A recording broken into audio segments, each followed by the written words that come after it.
All right, welcome back to the program. Doge does it again. Guys, listen, one of the biggest stories, and this is going to go down in history. This is something that's going to be written about for generations to come, perhaps hundreds of years if the Lord doesn't take us home and take all of us home by then. Here's the deal.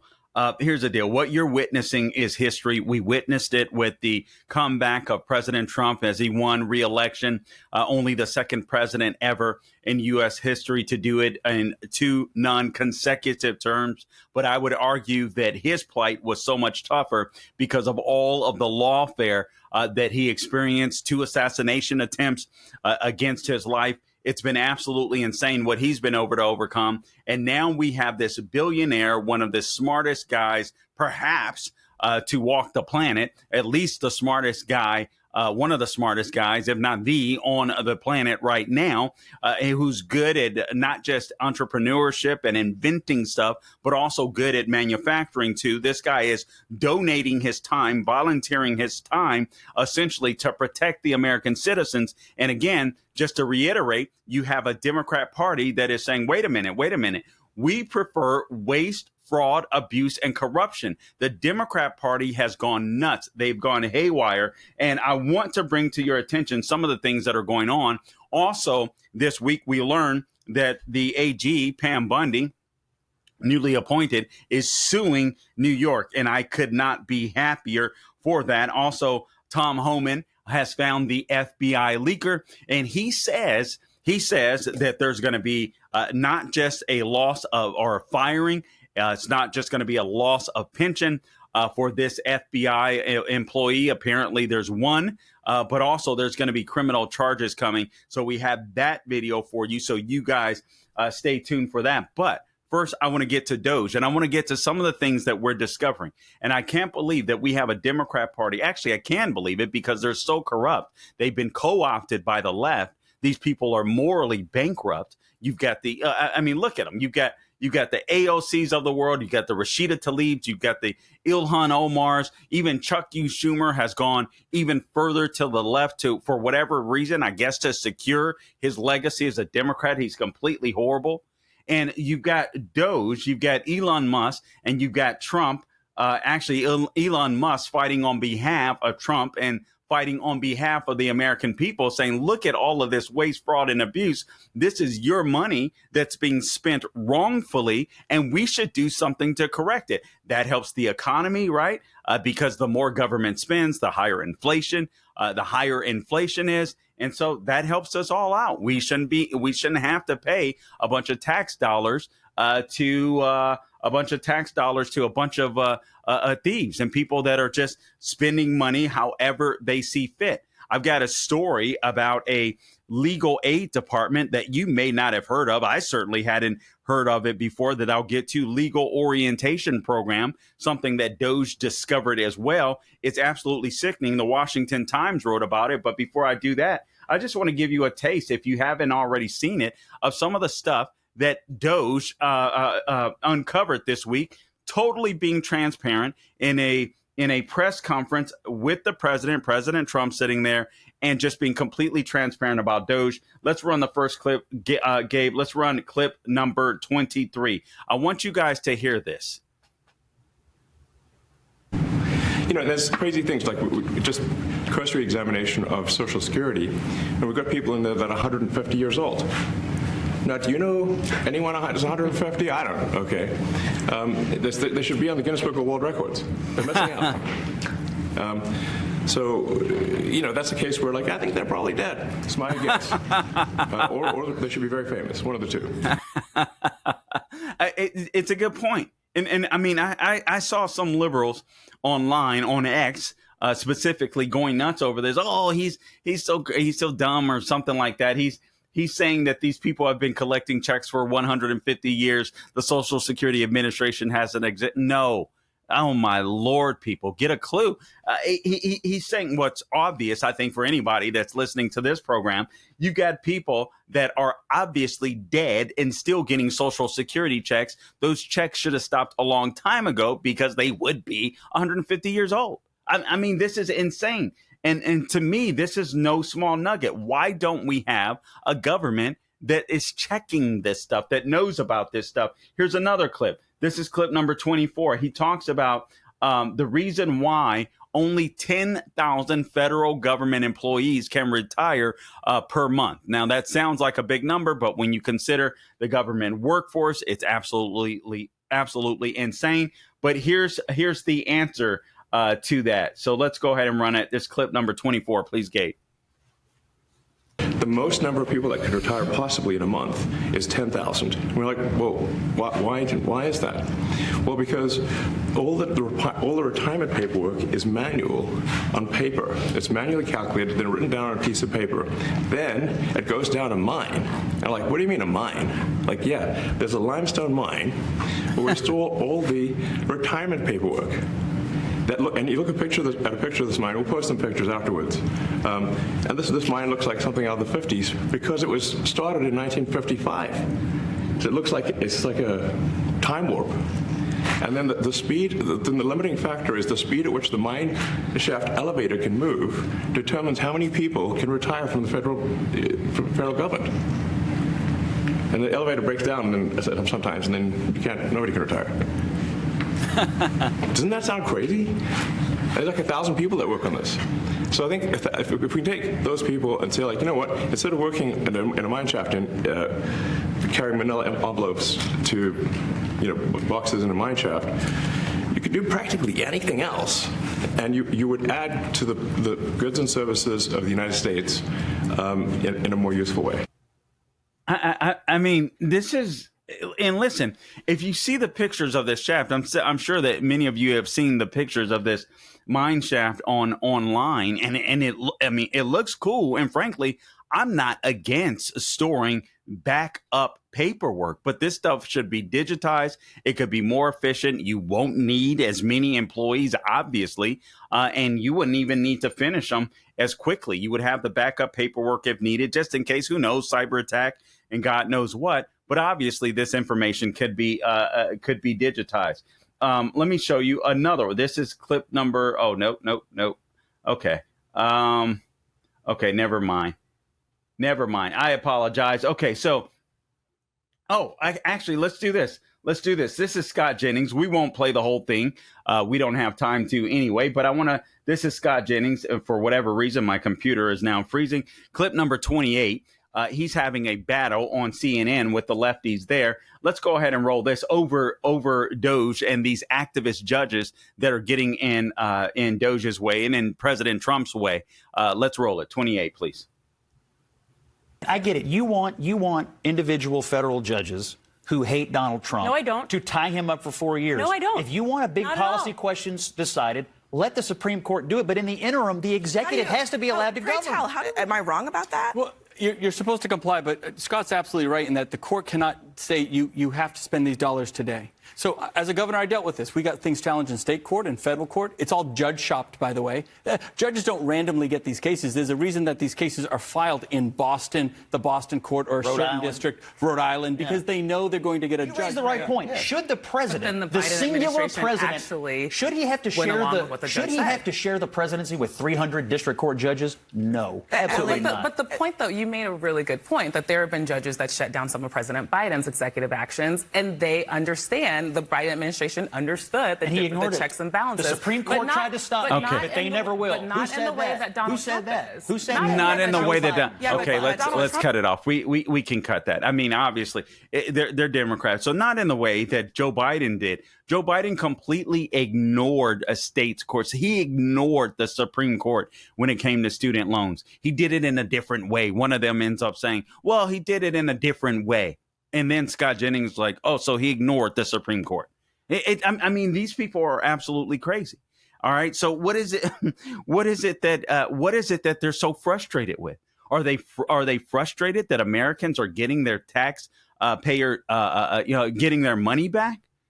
Are they frustrated that Doge is saving money? What they're frustrated with, in my opinion, obviously it's a slush fund. But beyond that, you have Donald Trump, who they've called every name under the sun in the last several years. You have Elon Musk, who is an apostate, used to be a Democrat, basically still is and is thinking, except when it comes to manufacturing, when it comes to efficiency, when it comes to money making, the guy is absolutely a genius and a juggernaut. And they cannot stand that he has left the left. And so they want to crush him. But beyond that, their policies, I shouldn't say Trump's policies are working. Elon Musk is nothing more than a staffer for President Trump. He just happens to be a brilliant one. Oh, Doge is illegal. Doge is illegal. Is Doge illegal? Guys, if I can find this on time, let me share something with you. You may not know this, but the original Doge was started by none other than Barack Obama. Barack Obama. There was an article in Newsweek. I don't have time to go through all of it, but the move was finalized by President Trump, basically establishing Doge as official, integrated into the government. I'll come back with more when we get back. Hey guys, Carl Jackson here for MyPillow, and MyPillow is excited to announce that they're having the first ever mega sale on their overstock clearance and brand new products. For example, you can save over 50% on this season's flannel sheets. The queen size is only $59.98 and the kings are only $69.98. But they sell out fast every year, so be sure to order now. You can also save 30% on their brand new Mike crosses. They're designed in the likeness of the one that Mike has worn every day for over 20 years. They come in men's and women's styles, and they're made right here in the good U.S. of A. Get the 2025 six-piece My Towel sets for only $29.98. The initial quantities are extremely low, so get them before while they last. And I can't forget to mention the My Pillow. It's just $14.98. So to take advantage of the first ever mega sale, go to mypillow.com, use promo code Carl, or give them a call at 800-858-0263. 800-858-0263 is the number to call in. But wait, remember that $75, the $75 free shipping rule. So, that ship is sailed because right now for a limited time, every order ships free. That's right. Every order ships free. MyPillow.com, promo code Carl, or give them a call at 800-858-0263. All right, welcome back, guys. Listen, before we cut out there, I was talking to you about Doge. Doge is nothing new. What do you mean? Trump just started it. And well, Newsweek has a column. President Trump's newly established Department of Government Efficiency, which is aimed at slashing federal spending, has officially been integrated into the government. Yeah, Carl, no duh. We know. Well, the move finalized by an executive order on Trump's first day in office formalizes a commission designed to streamline government operations and reduce their size. Okay, that makes sense. Trump also signed an order renaming the U.S. Digital Service as the U.S. Doge Service. The digital service, initially created by President Barack Obama in 2014 to modernize government technology, is now part of the broader Doge framework, which is directly under the executive office of the president. You don't say. You mean the executive branch, the commander in chief, the president of the United States, the person that's over the executive branch gets to make decisions about the executive branch. Thank God there was at least one judge that got things right and said, listen, when it comes to these judges, when it comes to these people that have taken these buyouts, hey, Trump is allowed to do that. He's allowed to cut down the size of the federal workforce. He's limited in some things. This is not one of them because he's the boss of the executive branch. This is what we're experiencing is absolutely insane. Let me share with you a column that I found in the Washington Times that I thought was really good. Immigrant legal aid deemed waste. Biden team hit stats showing ineffective drain on taxpayer funds. Now, this can get convoluted. Try to explain it to the best of my ability, and then I want to make sure that I show you what's happening with Pam Bundy and Tom Homan because they're taking care of some illegal immigration. But I think it's important that you know some of the scams that have been going on within our federal government in order to perpetuate illegal immigration.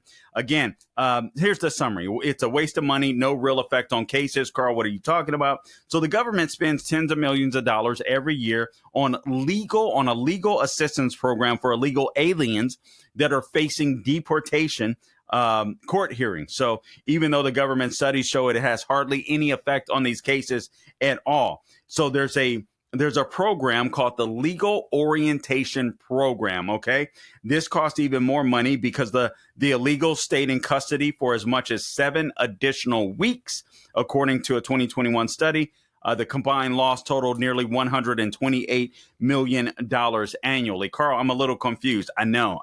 This is a weird program. Basically, you have a program under the federal government that is designed. They have an annual budget, and they basically help illegal aliens go to court, and they try to fight to stay in the country.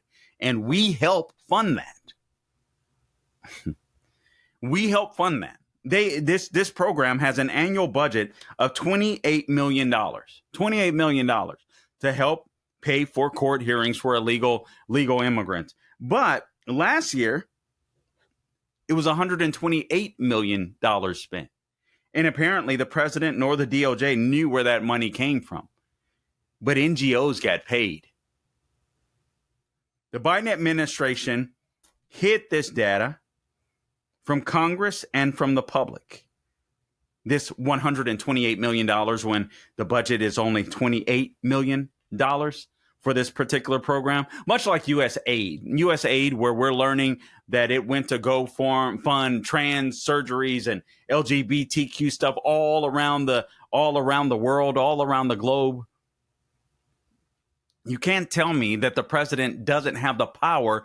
If Congress allocates so much money to a department and then somehow this department comes up with an extra $100 million, I know Congress appropriates funds, but if they've appropriated $28 million and then all of a sudden this organization, this bureaucracy is spending $128 million, shouldn't the president be able to step in and say, no? Of course he should. But the Biden administration hid this information from Congress while asking lawyers, listen to this, to increase the program's budget. This, according to a memo from the acting director of the Executive Office for Immigration Review. Here's what this person said. Circe E. Owen said EOIR, which is the Executive Office for Immigration Review, continued to seek additional funding for legal orientation programs and repeatedly failed to disclose to the Department of Justice or to Congress that it knew that the general LOP was not an effective economical program. In other words, it's a waste of money to spend any money on this program because it didn't make a difference. Whether illegal aliens were going through this program or finding an attorney or given an attorney, they were having basically the same results. But we decided to open this program, $28 million budget. The Biden administration didn't tell Congress or the DOJ that they actually had $128 million. Where did that extra 100 come from? Who knows? But I suspect a lot of it was laundered. Oh, actually, I don't need to suspect it. NGOs got paid from this. NGOs, the Legal Orientation Program is one of several assistance programs the government funds for illegal aliens facing deportation. It pays NGOs to provide refreshers on rights, such as avenues of defense or how to request release from ICE detention. Here's some stats. A 2018 study found that only 76% of those in the legal orientation program were ordered deported, nearly the same rate as the 78% of removal orders for those who weren't in the program. Also, 10% of those in the legal orientation program won their cases or had them closed without a deportation order, similar to the 9% rate for those that weren't in the program that we weren't paying for. Well, we were paying for them because they were illegals, but at least we weren't paying for this particular program. Also, another stat, in 2017, the average illegal orientation program migrant or illegal who was detained stayed in custody for 155 days, compared with 104 days for a migrant not in the program. So the person that entered the program stayed detained longer, meaning we had to pay for that illegal alien for a longer period of time. Plus, they sucked money from the government. Participants who won release were in custody for 89 days, compared with 55 days for those who weren't. We are finding corruption everywhere. Doge is. And this stuff is being revealed. Whistleblowers are starting to speak out. I mean, what we are witnessing history take place. Again, Trump, assassination attempt, reelected, Doge, billionaire, world's richest man, teams up with the president to cut the government down to size so that people can be free. I mean, think about this. I thought about this, and I want to play a couple of clips for you. But think about this. Trump is so transparent. This guy isn't corrupt. Think about what he did with Ukraine. They're working out a deal. Apparently, he's talked to Putin. They had a phone call. They're trying to work out some plan to bring this war to an end. But I just want you to consider what he's done with Ukraine. Regardless of how you feel about the war, he spoke to Zelensky. Hey, we're helping you out with weapons. We want some of those minerals, valuable minerals that you guys have there. Okay, totally out in the open. Why did he do that? To benefit the American people. Take Joe Biden, on the other hand. Joe Biden gets a job for his son, crackhead son, at Burisma Energy Company in Ukraine, paying him an exorbitant salary, which is absolutely insane. They did it to benefit themselves. 2 stories from Ukraine, 2 presidents. All right. Joe Biden wasn't a president at the time. I want to play some videos for you because I think this is important. Let's play video clip number 32. This is Pam Bundy, new AG Pam Bundy, suing. She's going to be suing the nanny of New York and Letitia James. Let's roll it, please, Gabe. We're here today because we have filed charges against the state of New York. We have filed charges against Kathy Hochul. Okay. We have filed charges against Letitia James and Mark Schroeder, who is with DMV. This is a new DOJ, and we are taking steps to protect Americans, American citizens, and angel moms, like the mom standing right behind me, who you're going to hear from in a moment. We can stop this there. I just wanted you to get the gist of this, all right? Because this administration isn't playing around. Trump has a very short period of time to turn this economy around, to stop illegal immigration, to stop crime. He's got to act very quickly. There's been a leaker. There's been a leaker in the FBI. Tom Homan has addressed that. Video clip number 31, please, Gabe.